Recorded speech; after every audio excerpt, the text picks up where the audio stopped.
الحمد لله رب العالمين والعاقبة للمتقين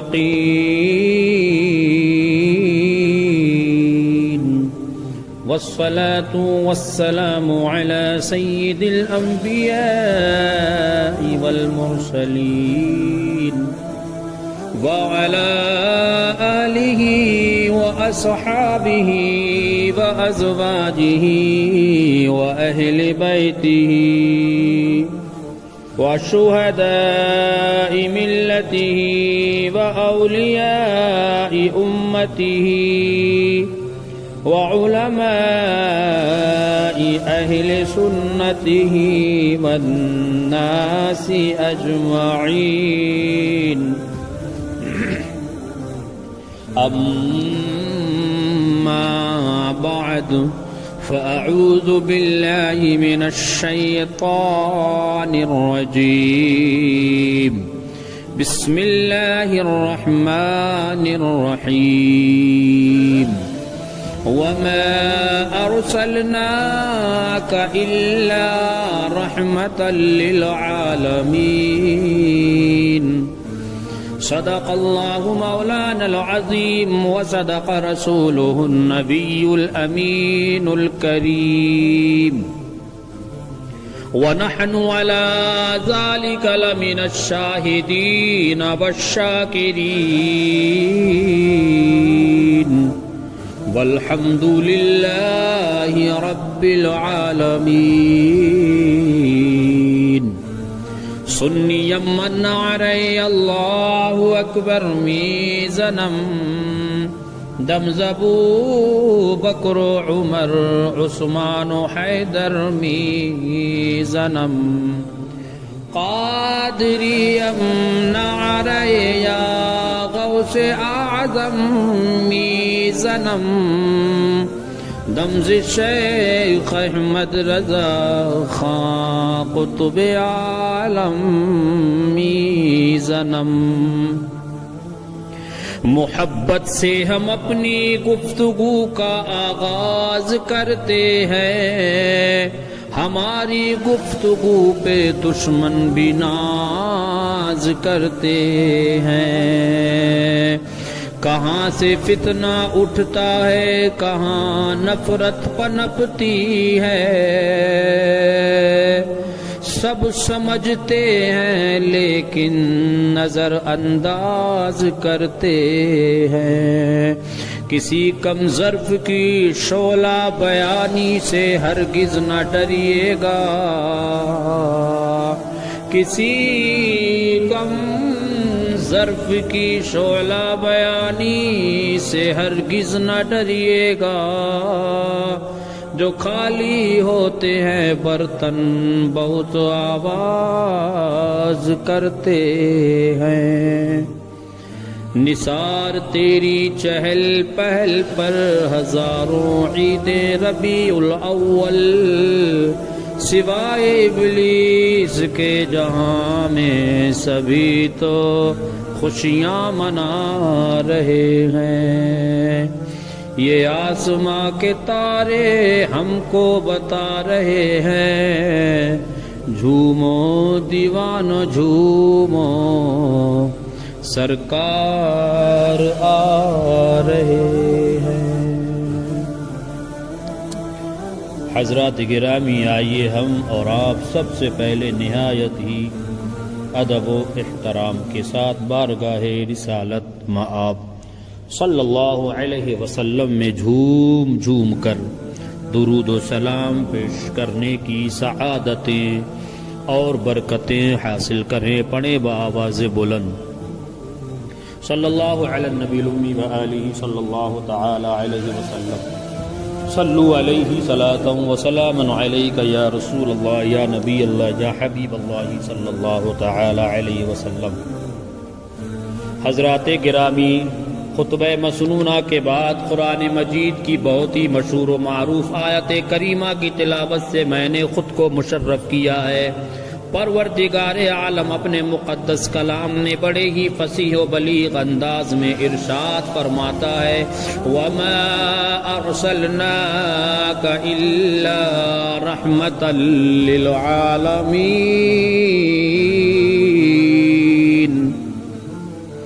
اے محبوب ہم نے آپ کو سارے عالم کے لیے رحمت بنا کر بھیجا ہے۔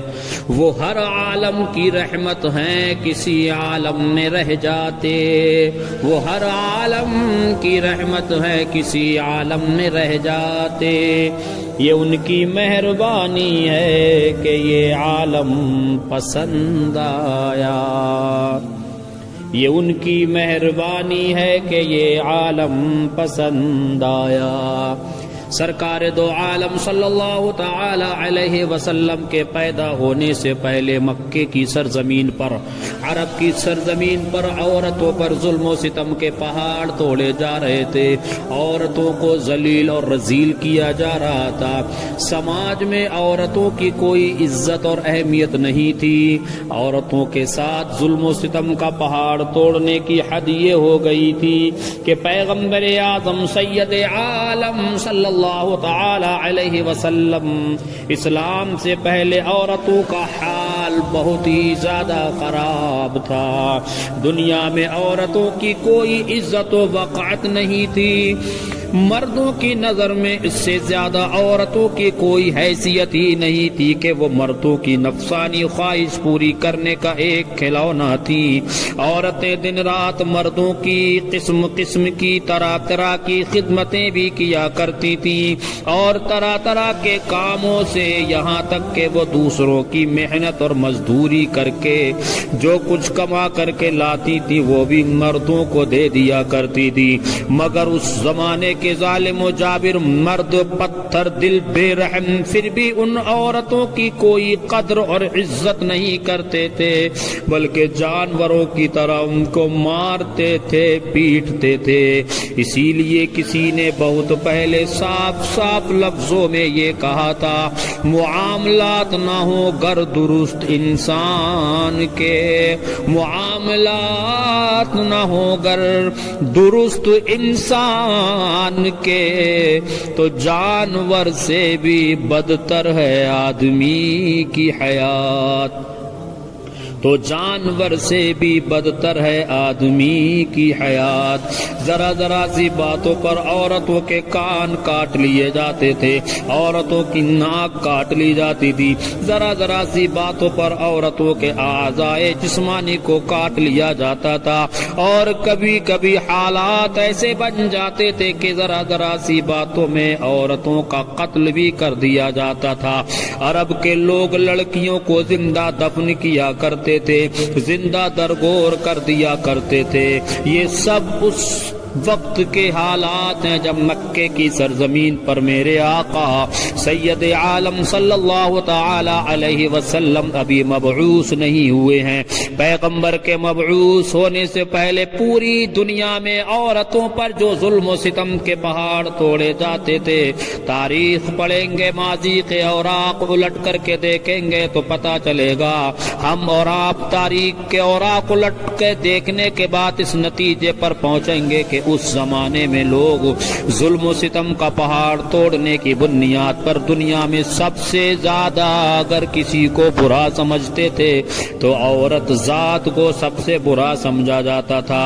اور حالات یہ بھی تھے، باپ کے مر جانے کے بعد اس کے لڑکے جس طرح باپ کی زمین اور جائیداد پراپرٹی اور سامان کے مالک ہو جایا کرتے تھے، اسی طرح اپنے باپ کی بیویوں کے بھی مالک بن جایا کرتے تھے، اور ان عورتوں کو زبردستی لونڈیاں، خادمہ، غلام بنا کر رکھ لیا کرتے تھے۔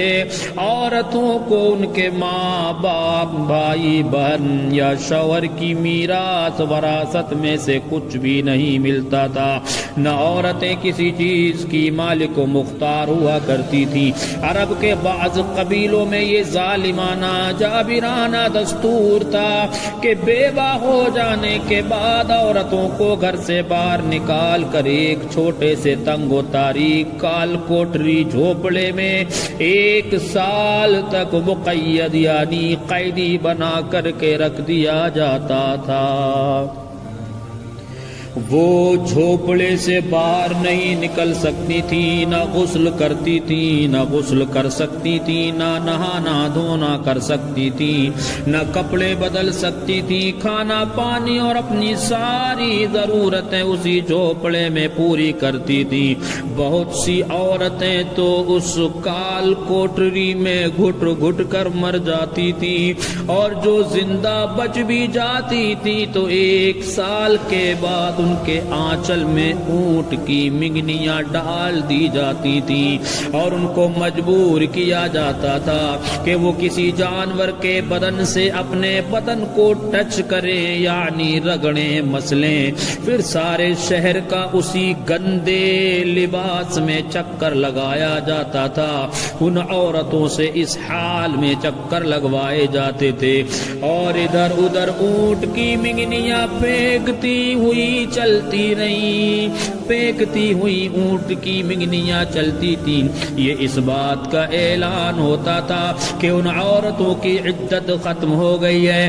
اسی طرح کی دوسری بھی طرح طرح کی خراب اور تکلیف دینے والی، دل دکھانے والی وہ رسمیں بھی موجود تھی جو غریب عورتوں کے لیے مصیبتوں اور بلاؤں کا پہاڑ بنی ہوئی تھی، اور بیچاری مصیبت کی ماری عورتیں گھٹ گھٹ کر اور رو رو کر اپنی زندگی کے دن گزارتی تھی۔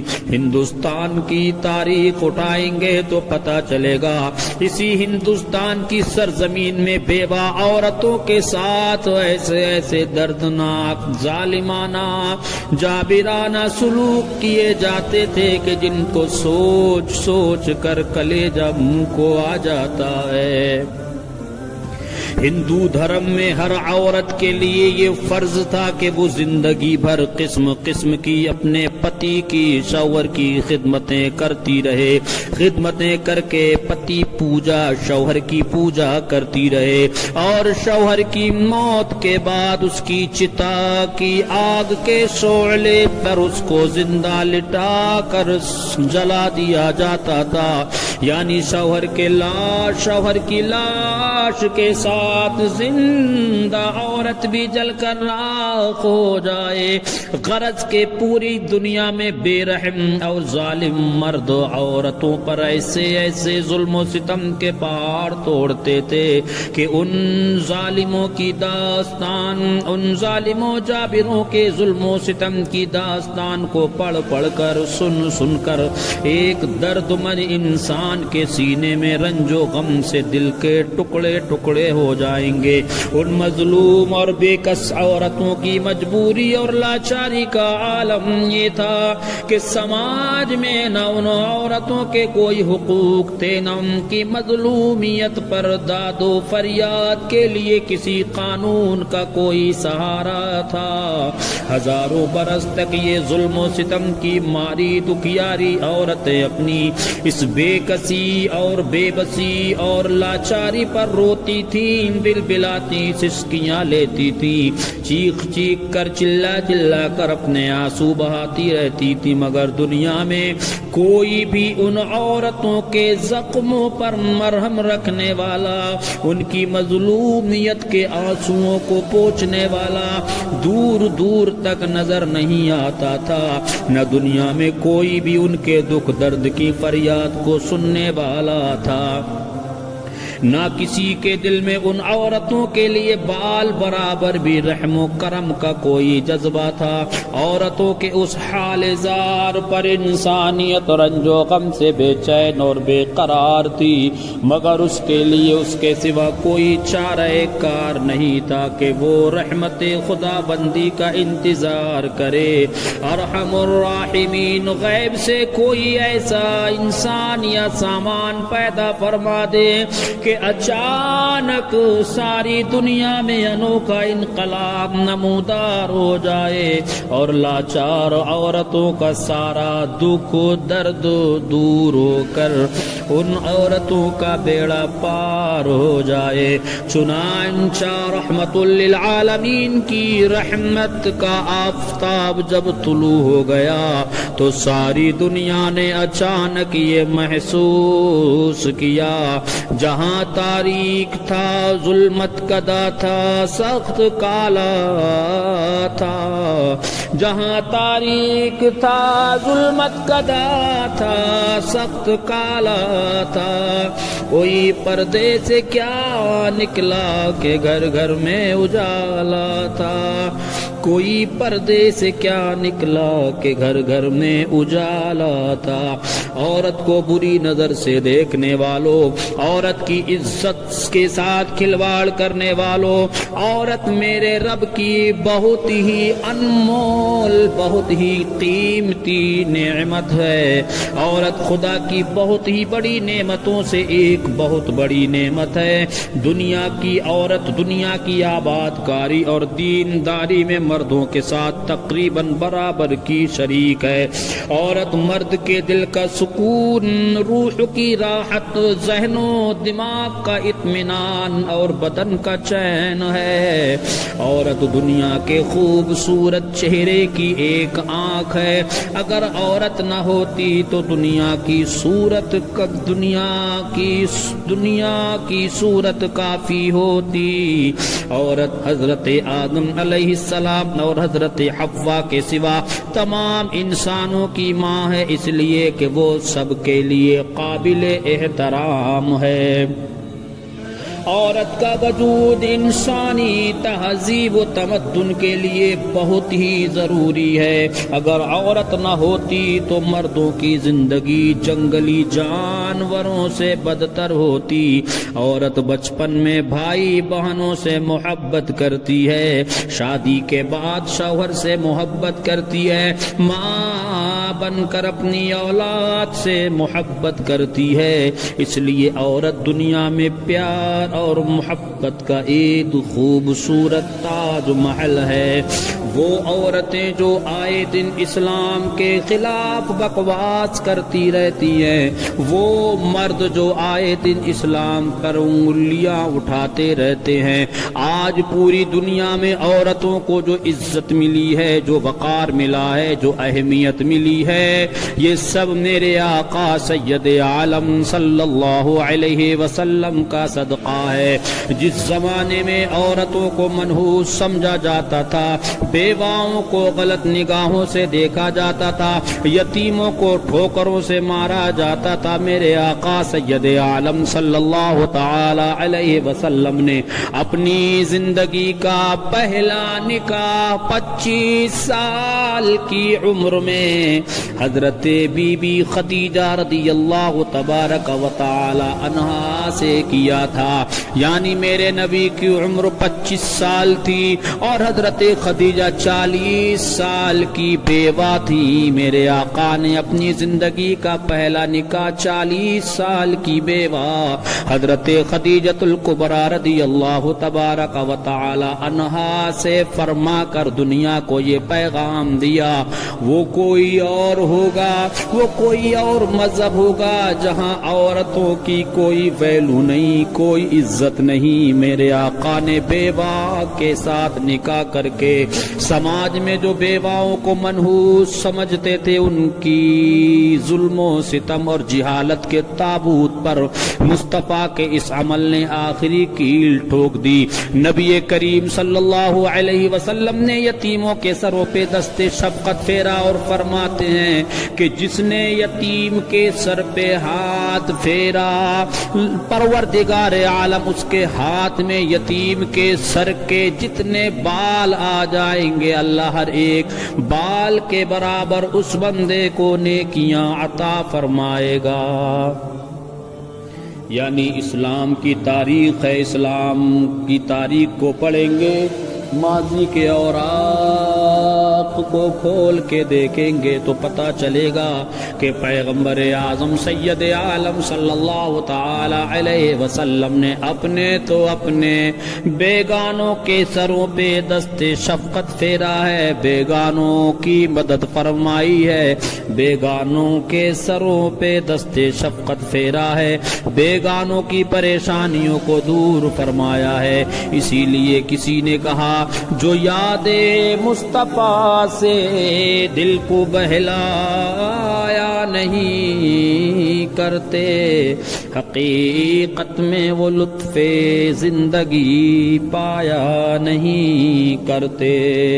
یہ دربار رسالت ہے یہاں اپنوں کا کیا کہنا، یہ دربار رسالت ہے یہاں اپنوں کا کیا کہنا، یہاں سے غیر بھی ہاتھ خالی جایا نہیں کرتے۔